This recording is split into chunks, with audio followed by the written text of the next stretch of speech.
ఒక్కసారి కొమ్మూరి గోల్డ్ కి కాల్ చేయండి. తాకట్లో ఉన్న మీ బంగారాన్ని విడిపించి మార్కెట్ ప్రైస్ కి వాళ్ళు కొనుక్కుని మిగతా డబ్బులు మీకు ఇచ్చేస్తారు. రైట్, బ్రేకింగ్ న్యూస్ చూస్తున్నాం మనం టీవీ స్క్రీన్ పై. 18 రోజులుగా పాప గురించి జాడా కోసం సెర్చ్ ఆపరేషన్ కొనసాగుతుంది.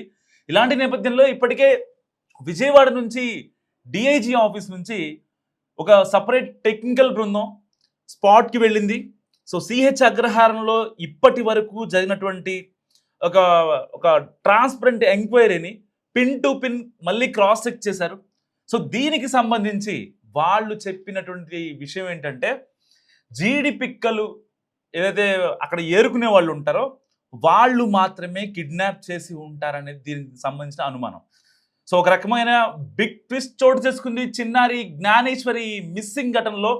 ఇన్నాళ్లుగా అడవిలోకి వెళ్ళింది, లేదంటే కొండ చిలువ ఇంకేదో చేసి ఉంటుంది, లేదంటే రీసెంట్గా ఒక పూజారి వెళ్ళి భూమిలో కలిసిపోయిందని చెప్పడం, లేదంటే కనుక అక్కడ బోరు బావిలో పడింది అని చెప్పడం, ఇలాంటి అభూత కల్పనలకు ఒక్కసారిగా బ్రేక్ పడిందని చెప్పాలి.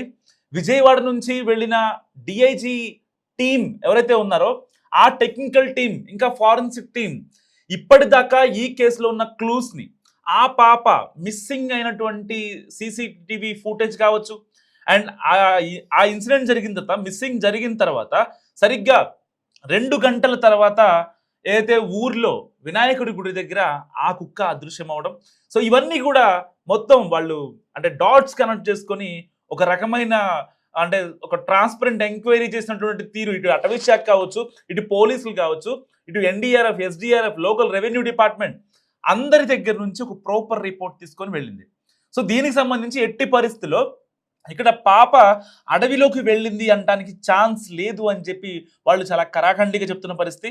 నిజంగా ఒక రకంగా ఒక అంటే వాళ్ళ అమ్మా నాన్న ఊపిరి తీసుకునేటువంటి అంశం అనుకోవచ్చు. ఎందుకంటే 17 రోజులుగా ఆ పాప ఎక్కడుందో, ఎలా ఉందో, అసలు తిరిగి వస్తుందో రాదో అన్న భయంతో వాళ్ళు నిజంగా చాలా ఢీలా పడిపోయారు. ఆ అమ్మాయికి ఇప్పటికీ 2 ఆపరేషన్లు అయ్యాయి. చిన్నారి జాహ్నవి తల్లి భవానీకి 2 ఆపరేషన్స్ అయ్యాయి. ఆ అమ్మాయి పరిస్థితి చాలా దారుణంగా ఉంది. సో ఒక పక్క ఏమో సోషల్ మీడియాలో కామెంట్స్, ఆ అమ్మాయి చంపిందని, లేదంటే వీళ్ళు సరిగ్గా పట్టించుకోలేదు, దానివల్లే వీళ్ళు ఇబ్బందికి గురయ్యారని చెప్పి ఇలాంటివి మాట్లాడుకుంటుంటే ఆ తల్లి పడుతున్న నరకం నిజంగా వర్ణాతీతం. ఎవరికి చెప్పుకోలేనటువంటి అంశం కదా. ఎందుకంటే ఆల్రెడీ బిడ్డ వచ్చిద్దో రాదో అనే బాధలో వాళ్ళు ఉంటే మళ్ళీ వాళ్ళని మూలిగే నక్క మీద తాటిగా పడ్డట్టుగా చందంగా వీళ్ళు మాట్లాడుతున్న సిచ్యువేషన్స్ నిజంగా వాళ్ళు చాలా బాధపడ్డారు. సో మరి దేవుడు అనేవాడు ఉంటే నిజంగా ఇలాంటి కష్టం రాకూడదు అని అది ఎప్పుడైతే మనం అనుకున్నామో దాని తర్వాత సరిగ్గా విజయవాడ నుంచి డిఐజీ టీం వచ్చింది. సో గ్రౌండ్ లెవెల్లో పర్యటించింది. దీనికి సంబంధించి ఇప్పటిదాకా ఈ యొక్క ఎంక్వైరీకి సంబంధించినటువంటి అప్డేట్స్ని తెలుసుకొని ఒక్కొక్క దానికి pin to pin, scene to scene మళ్ళీ రీకన్స్ట్రక్షన్ చేశారు. సో దానికి సంబంధించి వాళ్ళు చెప్తున్నది ఏంటంటే, ఎవరైతే సంచార జాతులు ఉంటారో, లేదంటే పిట్టల కోసం, చిన్న చిన్న జంతువుల కోసం, అడవి పందుల కోసం, వాటి కోసం వేరే ప్రాంతాల నుంచి వస్తారు. పోలవరం కావచ్చు, ఆ చుట్టుపక్కల పల్లెలు కావచ్చు, లేదంటే కనుక పిఠాపురం అయితే డిప్యూటీ సీఎం పవన్ కళ్యాణ్ ప్రాతినిధ్యం వహిస్తున్నటువంటి పిఠాపురంలో ఈ యొక్క సంచార జాతుల వాళ్ళు ఈ యొక్క అడవుల్లో, తుని అడవుల్లోకే వస్తారు. ఎందుకంటే ఇది ఒక పెద్ద చెట్టు అడవి. సో లోపల చిన్న చిన్న కుందేళ్ళు కావచ్చు, లేదంటే వాళ్ళు సంచార జాతులు వాళ్ళు తినేటువంటి మాంసం అక్కడ వాళ్ళకి దొరుకుద్ది.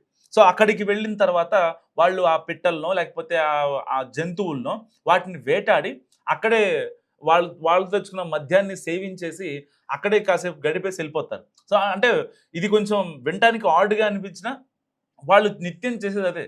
ఇంకా వాళ్ళు సంచార జాతులు ఒక చోట ఉండరు, వెళుతూ ఉంటారు, ఒక ప్రాంతం నుంచి ఇంకో ప్రాంతానికి మూవ్ అవుతూ ఉంటారు. సో ఆ క్రమంలో వాళ్ళు ఇలాంటి అసలు వెజ్జెస్ తినరు. వెజ్ అసలు వాళ్ళకి నోట్లో కూడా వెళ్ళదన్నమాట.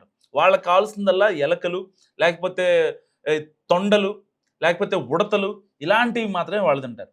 సో వాళ్ళ చేతుల్లోకి చిన్నారి జ్ఞానేశ్వరి వెళ్ళే అవకాశం ఉందని ఇప్పటికే చాలామంది, ఇటు గ్రామస్తులు కావచ్చు, లేకపోతే వాళ్ళ అమ్మా నాన్న కావచ్చు, చాలామంది అనుమానిస్తున్నారు. ఎందుకంటే మనం టీవీ వేదికగా మనం కూడా చిన్నారి జ్ఞానేశ్వరి మిస్సింగ్ అయిన అప్పటి నుంచి కూడా, అండ్ తర్వాత ఆ తుని గ్రౌండ్కి వెళ్ళి మనం రిపోర్ట్ చేసిన తర్వాత కూడా అప్పటి నుంచి మనం చెప్పుకుంది ఒకటే, చిన్నారి జ్ఞానేశ్వరి సేఫ్గా ఉంది, ఆ అమ్మాయి కిడ్నాప్ అయ్యి ఉంటుంది.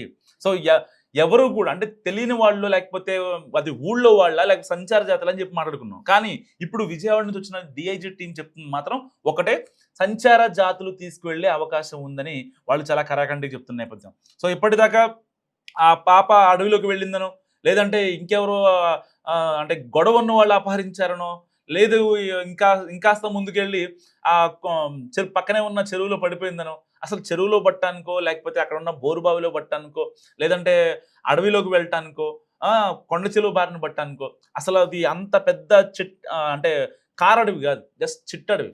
అక్కడ ఉండే వన్యమృగాలు కూడా అంటే నార్మల్గా ఉంటాయి. అడవి పందులు కావచ్చు, జింకలు, దుప్పులు, ఇవి మాత్రమే ఉంటాయి. అక్కడ 40 ఏళ్లలో అటవీ శాఖలో పనిచేసినటువంటి ఉన్నతాధికారులు ఎవరైతే ఉంటారో వాళ్ళందరూ ఒకటే మాట చెప్తున్నారు. ఆ దాంట్లో ఈ 40 ఏళ్ళలో మేము సర్వీస్ పరంగా ఉన్నాం. ఒక వన్యమృగం వచ్చి ఒక మనిషిని ఇబ్బంది పెట్టి చంపేసిందో, లేకపోతే ఒక పశువుల కాపరినో, ఒక గొర్రెనో, మేకనో ఇలాంటి సినారియోస్ ఎక్కడా కూడా జరగలేదట. అంటే అర్థం ఏంటి? ఆ పాప అడవిలోకి వెళ్ళలేదు. ఒకవేళ అసలు ఈ 40 ఏళ్ల ట్రాక్ రికార్డు పక్కన పెట్టేద్దాం. ఒకవేళ ఆ పాప గనక తనంతటకు తానే ఆ ఫెన్సింగ్‌ని దాటి, ఆ పామాయిల్ తోటని దాటి, జీడిపిక్కల తోటని దాటి ఇంకాస్త ముందుకెళ్ళింది అనుకున్నాం. ఆ లోపులోనే పాప ఏదైతే పాపతో పాటు వెళ్ళిన పెంపుడు కుక్క సరిగ్గా 2 అవర్స్‌లో మళ్ళీ ఏదైతే సిహెచ్ అగ్రహారానికి సంబంధించినటువంటి వినాయకుడి గుడి దగ్గర ఆ కుక్క కనిపించడం జరిగింది సీసీటీవీ ఫుటేజ్‌లో. సో మరి ఇలాంటి నేపథ్యంలో ఆ అమ్మాయి ఏదైతే వాళ్ళ ఇంటికి వెళ్ళే ఎంట్రీ, ఎగ్జిట్ పాయింట్స్ ఏవైతే ఉంటాయో దాని నుంచి బయటికి రాలేదు. ఏదైతే వాళ్ళ ఇంటికి లెఫ్ట్ సైడ్ నుంచి ఆ పాప వెళ్ళడం, ఇప్పటిదాకా సోషల్ మీడియాలో వైరల్ అయినటువంటి లాస్ట్ సీసీటీవీ ఫుటేజ్, అది ఆ పాప అలా ముందుకెళ్ళి అక్కడి నుంచి సంచార జాతుల త్రూగా ఆ అమ్మాయి బయటకు వచ్చింది. అయితే సింహద్వారం గుండి కాదు, ఏదైతే దాదాపుగా 100 ఎకరాల పామాయిల్ తోటకి సంబంధించి కరెక్ట్‌గా ఊరికి ఎగ్జిట్ పాయింట్ నుంచి ఎంట్రన్స్ ఉంటుంది. సో ఆ ఎంట్రన్స్ నుంచి ఆ అమ్మాయి బయటికి రాలేదు. ఆ ఎగ్జిట్ నుంచి ఆ అమ్మాయి బయటికి వెళ్ళలేదు. వేరే ప్లేస్ నుంచి అంటే ఈ యొక్క పామాయిల్ తోటకి దక్షిణాన ఉన్నటువంటి ఎగ్జిట్ పాయింట్ నుంచి ఆ పాప బయటకు వెళ్ళింది. సో దీనికి సంబంధించి ఎవరు తీసుకెళ్లారు? నిజంగా జీడిపిక్కలు అమ్ముకునేవాళ్ళ, లేకపోతే అసలు వాళ్ళ దగ్గర సేఫ్‌గా ఉంటదా?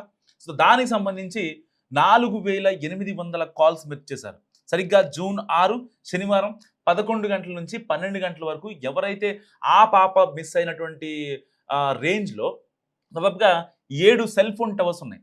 సో దానికి సంబంధించి దాదాపుగా 4800 కాల్స్‌ని పోలీసులు అనలైజ్ చేయడం జరిగింది. అండ్ దాంట్లో 100 కాల్స్‌ని మెర్జ్ చేశారు. సో దీనికి సంబంధించి ఒక 10 మంది అనుమానితుల్ని వాళ్ళని సస్పెక్ట్ చేశారు పోలీసులు. సో మరి ఇలాంటి నేపథ్యంలో వాళ్ళని గనక ఇప్పుడు ఉతికి ఆరేస్తే మ్యాటర్ మొత్తం బయటకు వచ్చే అవకాశం ఉంది. సో కొంతమంది అంటే వీళ్ళల్లో ఎవరైతే సస్పెక్ట్ చేశారో పోలీసులు, వాళ్ళందరి దగ్గర ఫోన్ ఉండటానికి లేదు. ఎందుకంటే ఆ అడవిలోకి వాళ్ళు ఫోన్లు తెచ్చే అవకాశం లేదు. అండ్ మరి కొంతమంది ఊళ్ళో ఉన్నటువంటి, ఎందుకంటే చిన్నారి జ్ఞానేశ్వరి వాళ్ళ అమ్మ నాన్నకి అంటే వాళ్ళు ఒక 24 ఏళ్ల నుంచి అదే పామాయిల్ తోటలో ఉంటున్నారు. సో ఊళ్ళో వాళ్ళతో పెద్దగా కమ్యూనికేషన్ ఉండదు. ఈవెన్ పిల్లలు ఆడుకోవడానికైనా, లేకపోతే ఎవరో వచ్చి మాట్లాడటానికైనా, వాళ్ళ పామాయిల్ తోట ఓనర్కి సంబంధించిన వ్యవహారాలు ఏమన్నా తోటలో ఉంటే పామాయిల్ కాయలు కోయటమో, లేకపోతే తోట దుక్కు దున్నేయటమో ఇలాంటివి ఉంటే వస్తారు తప్ప, లేకపోతే అసలు రానే రారు. అండ్ వీళ్ళకి కూడా కమ్యూనికేషన్ కట్. కానీ ఒక కారు విషయంలో ఒక గొడవ జరిగింది. సో ఆ గొడవ జరిగి అండ్ దాని తర్వాత వాళ్ళు ఎక్స్ట్రీమ్ అయిపోయి దానికి సంబంధించి వాళ్ళు ఒక రెక్కి నిర్వహించి వీళ్ళ ఇంటికి వచ్చి వీళ్ళని చంపేద్దాం అన్నట్టుగా వీళ్ళని బెదిరించి వెళ్ళిపోయారు తప్ప, సో పాపని అపహరించే మాడ్యూల్ అయితే నిజంగా అక్కడ లేదని ఈవెన్ పోలీసులు కూడా చెప్తున్న పరిస్థితి. ఎందుకంటే చిన్నారి వాళ్ళ మమ్మీ భవానీ చెప్పిన తర్వాత ఇది ఒక పెద్ద క్లూగా మారింది. కానీ దాని తర్వాత ఒక రకంగా కుక్కే ప్రధానమైన క్లూగా మనం చూసుకున్నాం. దాని తర్వాత కుక్క చనిపోవడం అండ్ కుక్క పోస్ట్ మార్టం ఇంకా రాకపోవడం. సో ఒకవేళ కుక్క కనుక ఏదైనా మందు పెట్టి చంపి ఉంటే మాత్రం అది నిజంగా ఈ యొక్క జీడిపిక్కలు అమ్ముకునే వాళ్ళు కావచ్చు, లేదంటే సంచార జాతులు కావచ్చు, వీళ్ళు అయ్యే అవకాశం 100% ఉంది. ఎందుకంటే అక్కడ ఆల్రెడీ ఆల్మోస్ట్ ఆ 100 ఎకరాల పామాయిల్ తోట ఇచ్చేశారు. అండ్ పక్కన ఉన్నటువంటి 500 ఎకరాల అడవిని జల్లెడబట్టారు. ఎలాంటి ఒక్క క్లూ కూడా దొరకలేదు. సో మరి ఇలాంటి నేపథ్యంలో ఇప్పుడు పోలీసులు ప్లాన్ బి అమలు చేస్తున్నారు గత 4-5 రోజుల నుంచి.